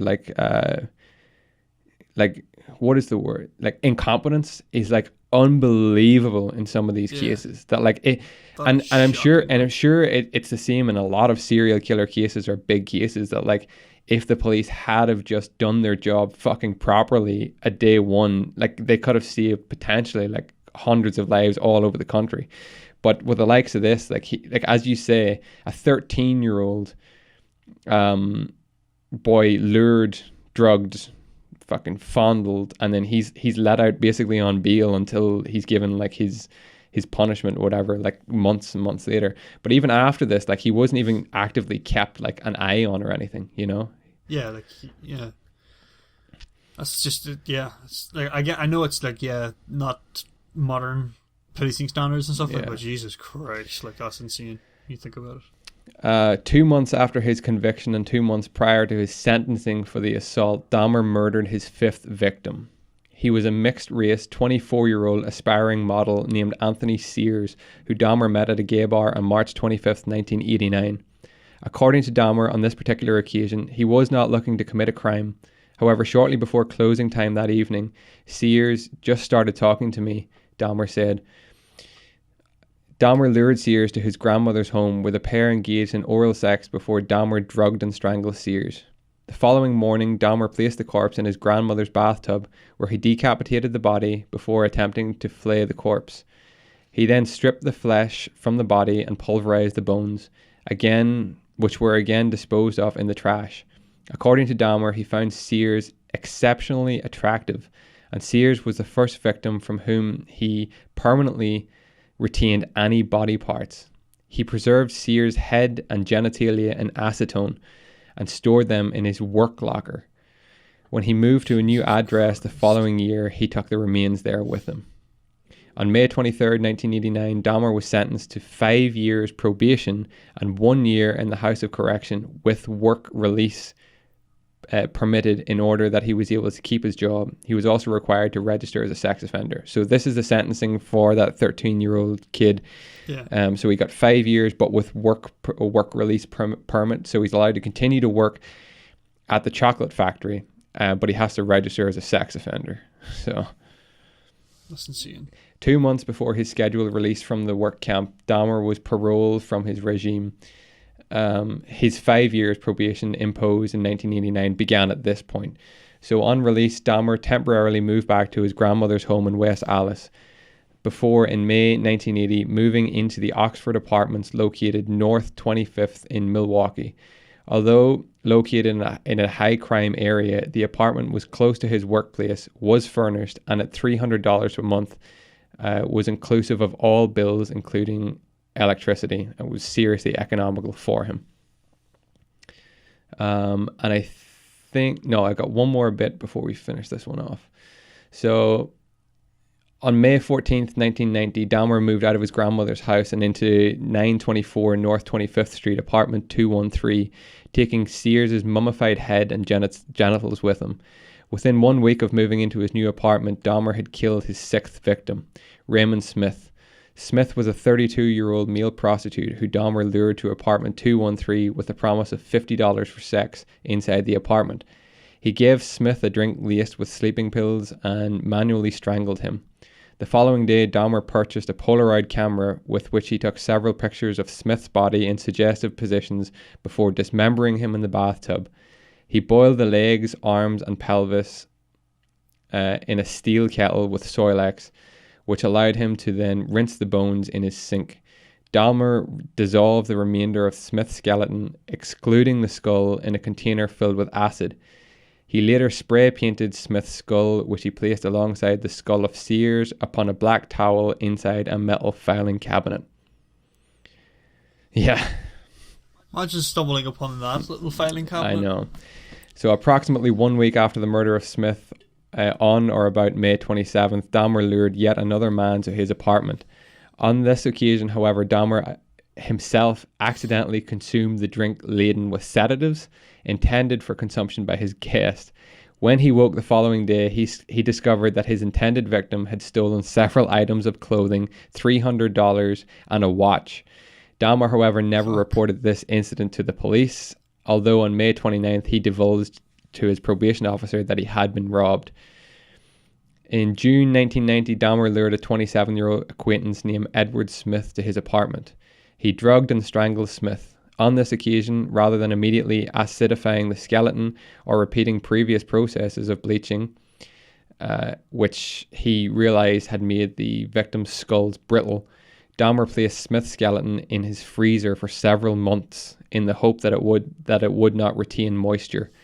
Freezing the skeleton did not remove moisture, and the skeleton of this victim would be acidified several months later. Dahmer accidentally destroyed the skull when he placed it in the oven to dry, a process that caused the skull to explode. Dahmer himself was later to inform police that he had felt rotten about Smith's murder and was unable to retain any of his body parts. Less than 3 months later, after the murder of Smith, Dahmer encountered a 22-year-old Chicago native named Ernest Miller on the corner of North 27th Street. Miller agreed to accompany Dahmer to his apartment for $50 and further agreed to allow him to listen to his heart and stomach. While Dahmer attempted to perform oral sex on Miller, he was informed, "That'll cost you extra," whereupon Dahmer gave his intended victim a drink laced with 2 sleeping pills. On this occasion, Dahmer had only 2 sleeping pills to give his victim. Therefore, he killed Miller by slashing his carotid artery with the same knife he used to dissect his victims' bodies. Miller bled to death within minutes. Dahmer then posed the body nude for various suggestive Polaroid photographs before placing the body in his bathtub for dismemberment. Dahmer repeatedly kissed and talked to the severed head while he dismembered the remainder of the body. Dahmer wrapped Miller's heart, biceps, and portions of flesh from the legs in plastic bags and placed them in the fridge for later consumption. Oh my god. He boiled... Oh, so this is the cannibal part? Yeah. He boiled the remaining flesh and organs in a jelly-like substance using Soilex, which again enabled him to rinse the flesh off the skeleton, which he intended to retain.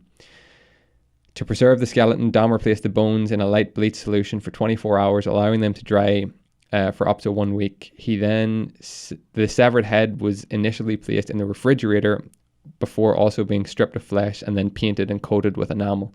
3 weeks after the murder of Miller on September 24th, Dahmer encountered a 22-year-old man named David Thomas at the Grand Avenue Mall and persuaded him to return to his apartment for a few drinks, with additional money on offer if he would pose for photographs. In his statement to police after his arrest, Dahmer stated that after giving Thomas a drink laden with sedatives, he did not feel attracted to him, but he was afraid to allow him to wake in case he would be angry over having been drugged. Therefore, he strangled him and dismembered the body, intentionally retaining no body parts whatsoever. He photographed the entire dismemberment process and retained these photographs, which later aided in Thomas's subsequent identification. Following the murder of Thomas, Dahmer did not kill anyone for almost 5 months. Although on a minimum of 5 months between October 1980 and February 1981, he unsuccessfully attempted to lure men to his apartment. He is also known to have frequently complained of feelings of both anxiety and depression to his probation officer throughout 1980, with frequent references to his sexuality, his solitary lifestyle, and his financial difficulties. On several occasions, Dahmer is also known to have referred to harboring suicidal thoughts. And that right there is where we are going to leave part 1 until next week. This is it's crazy how repetitive his actions are. Like, it's the same process. It's the same way. I was thinking that when I first heard of this and was reading through it, it's literally one after another. It's so fucking frequent. It's unbelievable. Like, he had this down to a fine art now, you know? This whole dismemberment process. Do you think within the gay community they had identified this guy comes into gay bars, invites people back, offers them money, and then they're never seen again? Because you remember with Jack the Ripper, there was a whole thing they realized that this guy was, I know this is a very different circumstance, but they realized that this guy was targeting prostitutes, and they knew that that was his MO, and that's people were afraid to go out at night. But this, I thought about this as well. He keeps going to the same places. He keeps doing the same thing, and he does his face is obviously he's not hiding himself. He's recognizable. Yeah, I had thought of the exact same thing, D. But having done a bit more research and listening to a bit more about this, it turns out that Milwaukee or Wisconsin, and where he lived especially, not only was it quite a rough neighborhood where he intentionally moved into, but it was also known as a stop-through kind of city and town, which was always just rife with backpackers and all kinds of walks of life who were just stopping through and moving on to the next state or the next town. And I think that's why he got away with it so frequently and so easily, because these people had left a different state. Yeah, exactly. And then this was just a place that they disappeared, but nobody knew that they disappeared here. So... yeah, they could have been just went on to their next city. They exactly. Went on to the next place.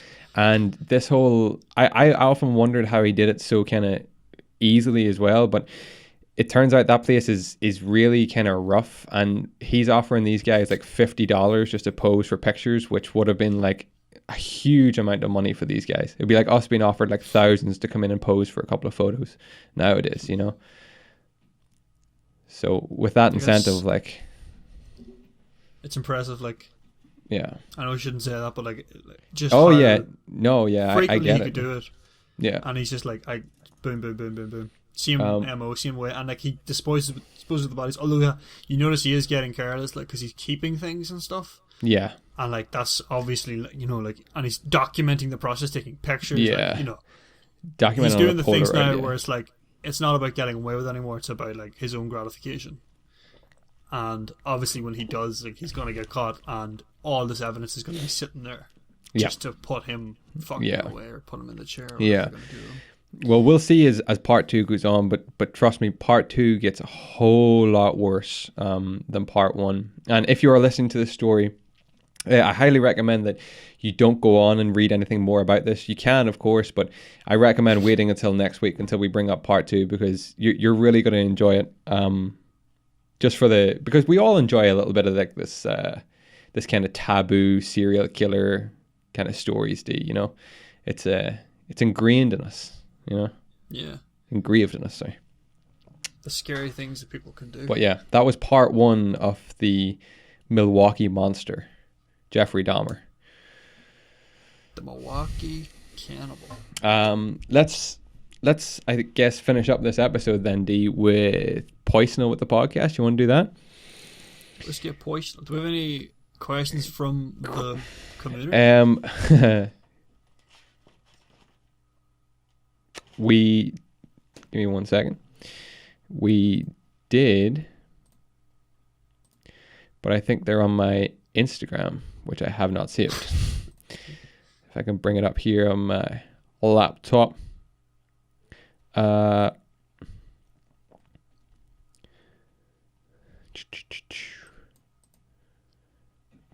with me, folks, while I bring up some community questions.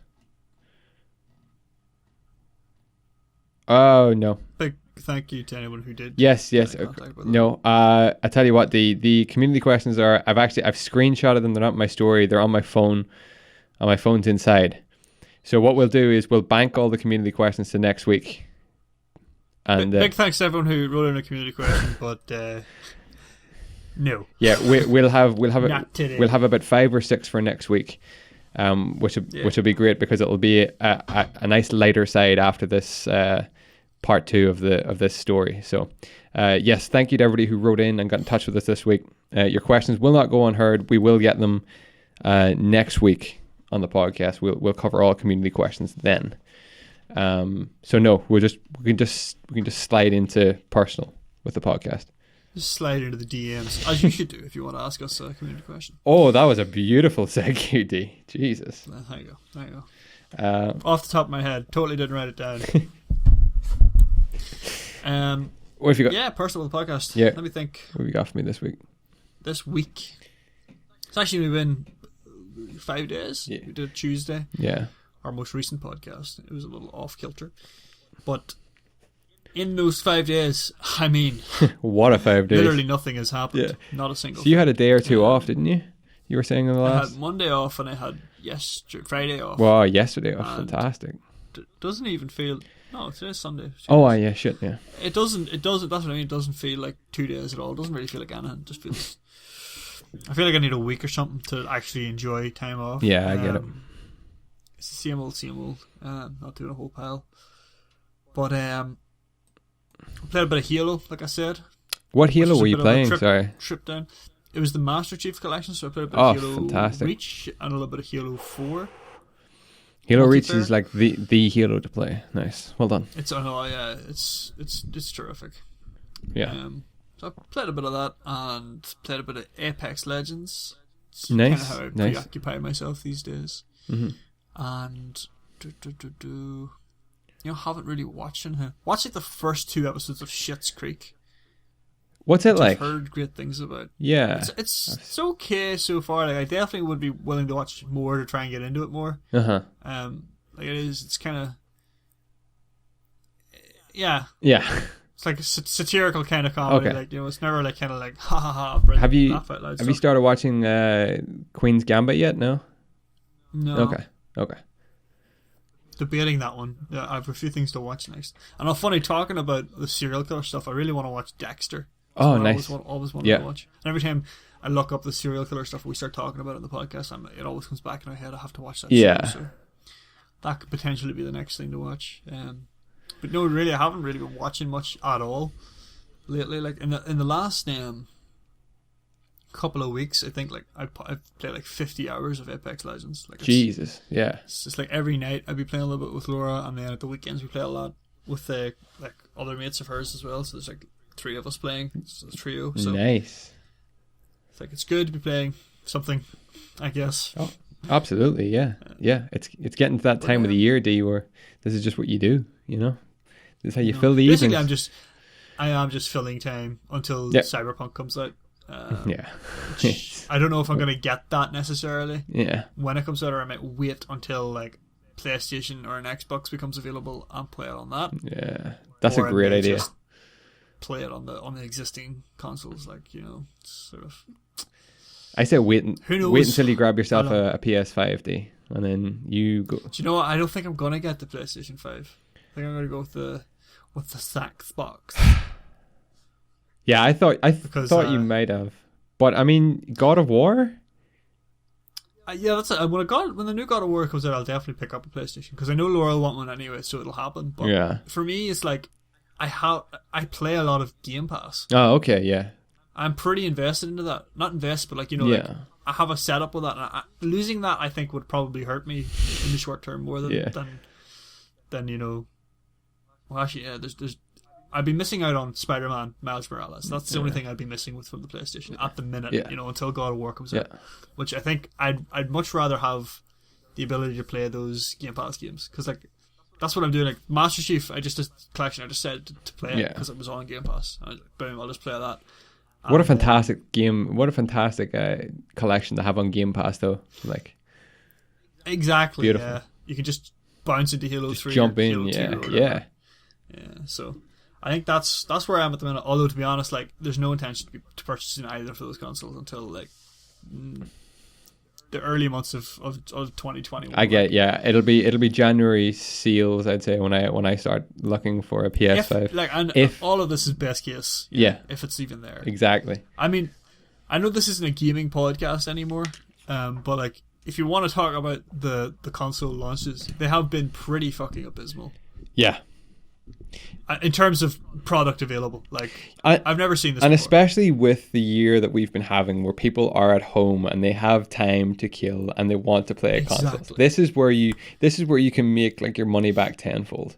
You know, not that you weren't going to make the money back but this is where you just give and give and give. Just keep the consoles coming. Like People you know, are gonna buy. People are gonna buy like crazy, and a lot of people are struggling with money as well. Mhm. And I understand that, but the fact that demand has been so high, yeah, like they've all sold out immediately. Yeah. Like, you know, I have to believe that they had like these companies have like analysts who could predict this type of stuff. of course they do. Yeah, They just did not have enough units available, which astounds me. Like, you expect this type of crap yeah. from Nintendo, guys. Come on, not you. do you know? I was thinking, I think this would have been like PlayStation's best console launch of all time. I think if they had if people could buy them. Yeah, I actually think like most successful. it would have yeah. been unprecedented. Yeah. I actually think it would have been unprecedented the amount of people buying these because everyone's at home. Yeah, Everyone wants something good yeah, to look forward to. yeah. B, it's like you've got a Spider-Man game there, Mhm. which people are going to go crazy for. It's like not a big jump, but like it's got that SSD and it's Oh yeah, you know it's a real like change. And that controller with the rumble, Oh, on, yeah. I was like, this thing would just fly out. yeah. Doors. Yeah. People would be falling in love, and everyone already has. You have a new PlayStation 4s. Call of Duty as well there. You know, who doesn't want to sit down A and new play Call of some Duty. COD? You've got all the best PS4 games available Yep. on that like collection thing they did. So it's like boom, it would just sell like hotcakes, and it will still sell like hotcakes. But it's just kind of like they'll never have like they just won't have like the best launch ever. Yeah. That'll always be PlayStation 2s, I think. Yeah, But I think this could have done it if they could have, you know, they actually had the physical things to sell. This could have been the biggest. yeah, But yeah, yeah. that's my opinion on that. Good. I was thinking about this during the week. I was kind of like, man, they had an They opportunity. screwed the pooch in this one. Yeah, They did. I mean, maybe they probably didn't have a choice, like, because you can only produce so many things. true. But I mean, as you say, like they definitely have like forecasters and people to work this type of stuff out. Like, you know, Yeah. I think they knew all along that they were going to be short yeah, on consoles. yeah, And they probably could have prepared better. Yeah. Like, they could have.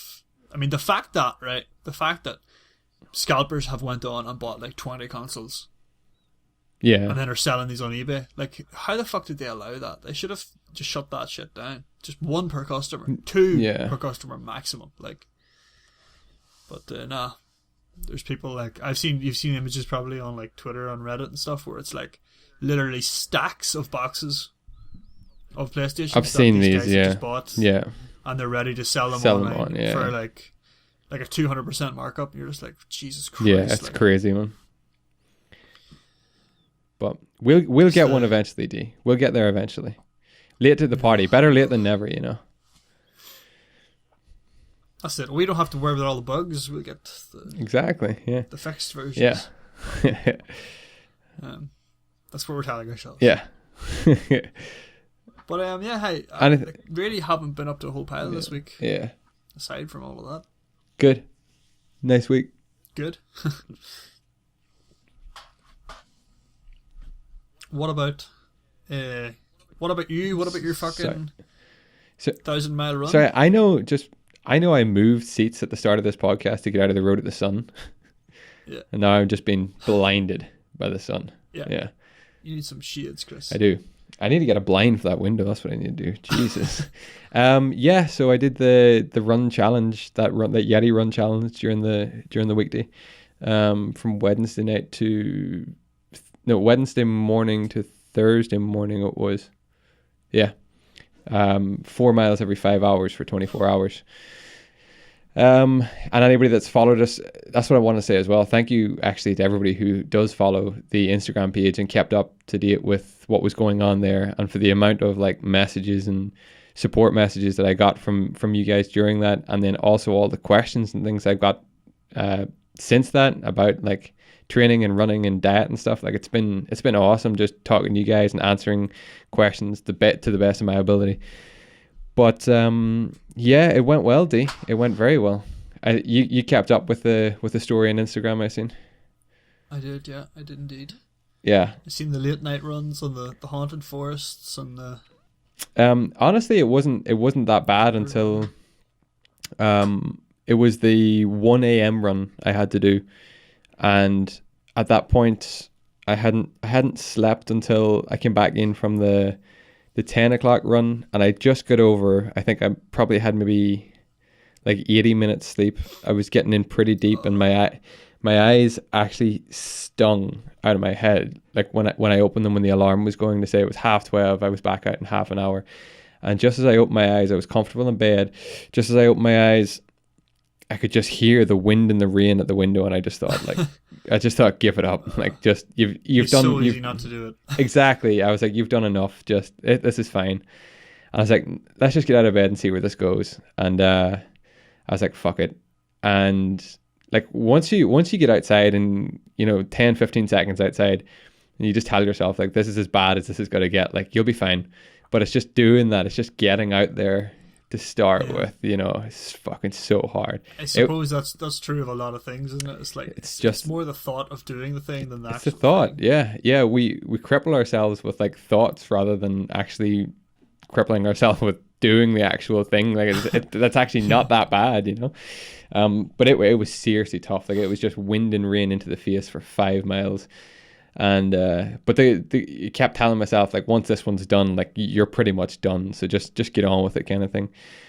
Food wasn't too bad. I kept my food intake pretty high that day, and my calorie intake pretty high that day. And actually, I only ended up losing like 2 pound body weight overall, which was really nice, because I knew I was going to be in like I think it was like 3,000 or 4,000 calorie deficit just from the running.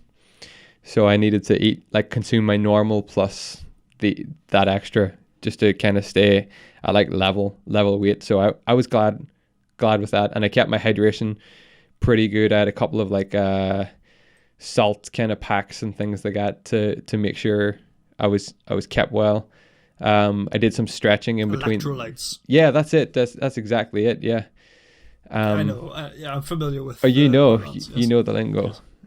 I did a lot of stretching, and I did some foam rolling in between, just to kind of stay loose. That honestly didn't help a whole pile. I didn't find. It was bound to happen eventually. I think the sleep deprivation was definitely the toughest thing. I was just exhausted, Yeah. And then that didn't surprise me, actually, because I remember thinking, I can't really relate to the running element of it, because I don't do that. Mm-hmm.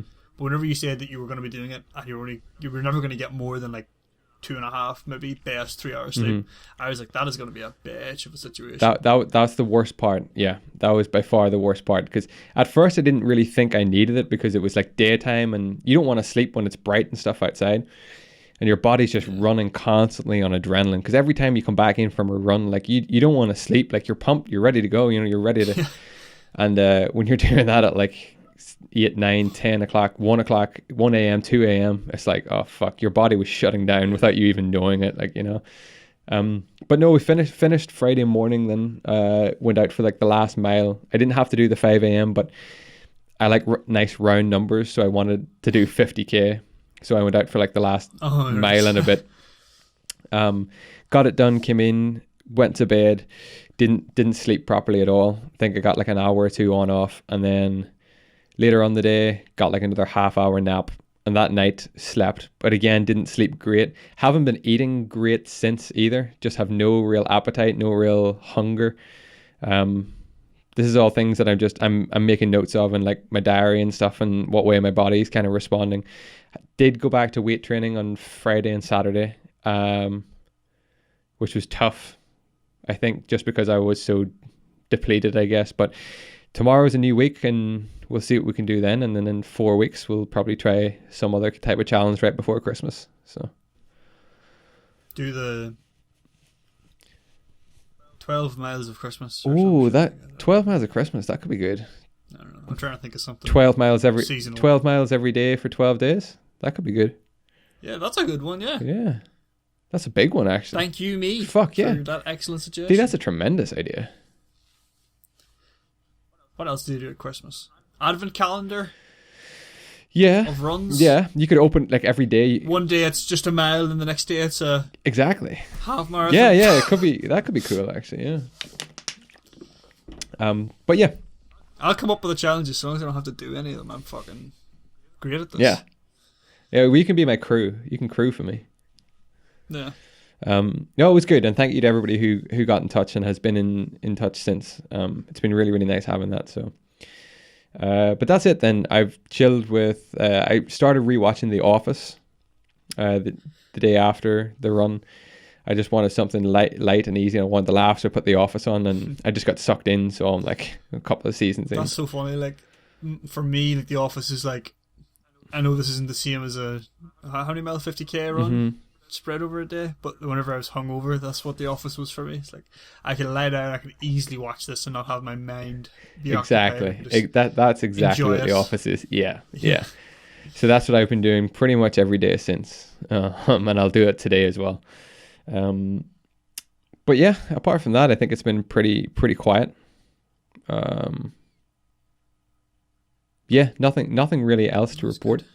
Seen the main man yesterday. Got to catch up with him. Got a nice haircut yesterday, and obviously got presented with our Nick Cage memorabilia for our studio.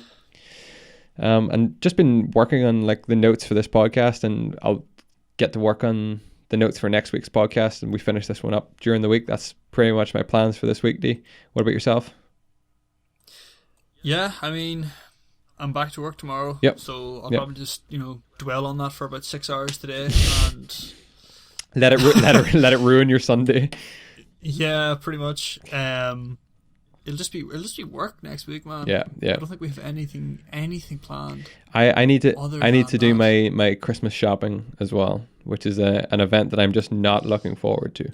Well, you have a week, don't you? There's like a week gap between this last lockdown and the next lockdown that you can go do it. Yeah. So away you go. Yeah. Away I go. Yeah. I don't understand why that has been done, but that has been done. I know. So you can go shopping for a week. Circuit breaker, they say. Yeah. So I need to do that. Oh, this week coming actually is Thanksgiving as well. So my family will have a big dinner this weekend. Nice. We are in no way of American heritage. It's just something that we like to celebrate every year. It's just an excuse to get the turkey out. That's it. It's like my dad's warm up for Christmas. So he'll trial everything that he wants to do for Christmas now, and then what works well or what he doesn't want to do, he'll not do for Christmas. So that's pretty cool. That's actually, my brother everyone around the table, eh? Well, that's it. Yeah, it's class. And Aaron and myself then after Thanksgiving will go looking for the Christmas tree to cut down in the forest to take in to our house this year. So that'll be a cool event. I'll probably document that on our Instagram as well. That'll be a fun event. Like the biggest one, like it's fucking 100%. 23 yeah. foot behemoth. Oh yeah, like last year, so it was like 18 feet, I think we measured. That's insane. You can't fit it though in your like hall. It just goes up through like the stairs type of thing. Yeah. It's an impressive sight because I remember seeing it last year. It's just a good. fucking tree inside. It shouldn't be there, but it is, and it looks That's why it's so cool. Yeah. No, but that's it. That's all I have. Black Friday. Yes. If that's a thing still. It is a thing, yeah. Again, I think it's mostly going to be online, obviously. Will you be picking anything up? Any plans to pick anything up? I'd like to get myself. Now I say I'd like to see if I could get myself a decent smartwatch, Garmin running watch. Yeah. Oh, okay. I don't know if they're necessarily going to, be much cheaper. They are quite cheap as is.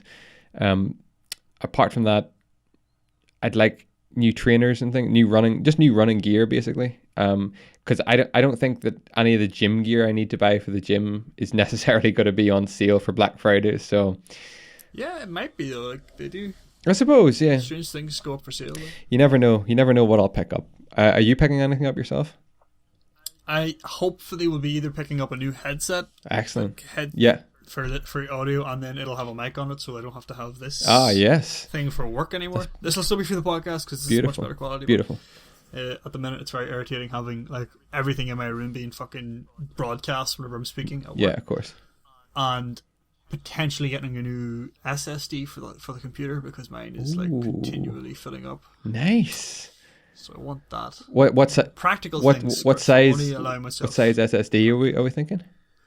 Like a terabyte is only about £80. Yeah, that's beautiful. Like a terabyte doesn't sound like much, but a terabyte SSD is like a faster storage. So I'd be happy to make that investment. Yeah, but yeah, I'm limiting myself to very practical things, like nothing. Nothing just for the hell of it. Like I think last year I did something like that. I bought just a random bunch of shit for the hell of it, and I don't even know what that was because no naughty purchases this year, D. Exactly, we're tightening the belt. Yeah, it has to be done, This season. Yeah. This holiday season. We're getting close, D. We're getting close to Christmas again. It's going to be a good one. We'll see. It's going to be a Christmas, that's for sure. Ladies and gentlemen, boys and girls, I think that's all we have time for this week. Remember, you can get in touch with us. Numerous ways to drop us your comments, queries, questions, all that. Social media. Instagram and Twitter, search for the handle Empty Promise Podcast. You will find the video version of this over at youtube.com. If you watch it there, please do give us a thumbs up and drop us a comment as well. Just let us know that you're watching it, how you're doing, whatever. It helps us out tremendously. If you're listening to us anywhere that you can give us a rating, we would be greatly appreciative of that because that helps us out tremendously, climbing the podcast kind of ranks. And you can get in touch with us through our email if you wish, if email is good for you. And D, our email is emptypromisepodcast@gmail.com. That's the one. Every week he remembers it. It's so good. Is that what I have it written down? Yeah, he does. Apart from that, though, we wish you all a comfortable and pleasant week. We hope this podcast finds you well, and we should be back into your ears and hearts next week with part 2 of the Milwaukee Monster that was Jeffrey Dahmer. Anything you want to close with, D? No, that was beautiful. That's beautiful. Okay, we'll see you all next week, bright-eyed and bushy-tailed. Goodbye and God bless. Bye-bye.